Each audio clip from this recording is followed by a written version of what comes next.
2-1.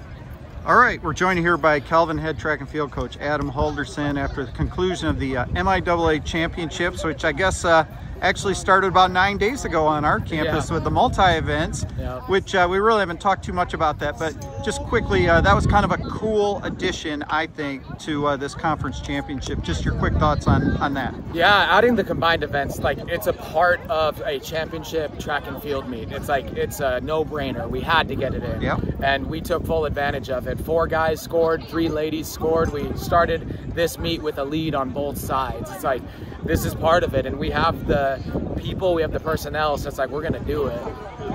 Well, and the interesting thing about that is I think a lot of the people that competed in the multis across the league ended up having great competitions here these past couple of days. I mean, Trine's Ethan Spar scored 53 points individually, but I mean, your guys in the decathlon scored a bunch of points here. Bob Horton winning an individual title and that type of thing. And on the women's side, the kids that did the heptathlon, they went on to score a lot of points. So it was a nice boost, I think, for them. Absolutely. No, that was the jump start that the team needed. Like, we came in here riding high, ready to go do something, and we did. So yeah, well, so let's just talk first about the men.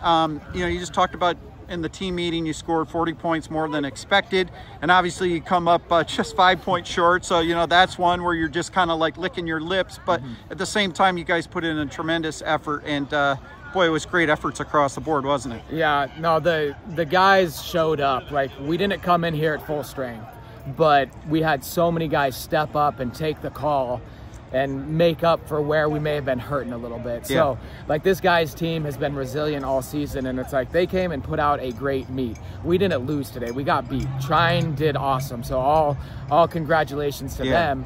But it's like this guy's team came to fight, and they absolutely did. I've not ever been more proud of a team than those guys today. Yeah, and you know, you were just talking about the energy. Never been around energy amongst a team like you had this meet. You know, Bob Horton wins the 400-meter hurdles in kind of unexpected fashion, and everybody goes and jam piles like it's a winning walk-off touchdown in a football game. That was something. Yeah, Bob's kind of becoming a bit of a team mascot right now. So no, that was a crazy race, and it's like you can look around, and every race there's a flood of Calvin people running from one side of the track to the other if it's longer than 200 meters, and then like dog piles on Bob, and then 400 hurdles for the ladies as well. They got rushed. It's like so many great moments for those kids. So it's just awesome that the team really rallied together and brought the energy. Yeah, I wanted to mention Thane Naderveld. That's one of the more impressive distance performances in a span of about 24 hours that I've seen. Winning the 10K, then coming back, and you were going for the points, you needed it, and he grinds out a 3rd place performance in the 15, and then wins the 5,000. He kind of sat in the weeds a little bit, and then put those stat afterburners, and of course, Eric Swinson kind of tagged along and got 3rd place. Vaughn Meyer got you points, but Thane Naderveld, that was something, wasn't it? Yo, we score this out, and we run a bunch of simulations and try to figure out how we can best set the team up for success. And we thought going a different direction with Thane, and then met with him, and he said, no, I want to run the 5K, the 10K, and the 15. I thought that was crazy, but he was so passionate about it, and he knew. And I thought it was a bad idea, but it's like, you got to trust the kids when they know. And he knew, and he came out here and did something wild. The whole men's distance team really showed up. And like, I want to speak out to Luke Whitfleet as well. Like, he's been such a rock star for this team for so many years, and this season didn't get to end the way that he would have liked, but he went out and he bled for this team yesterday, and that was awesome.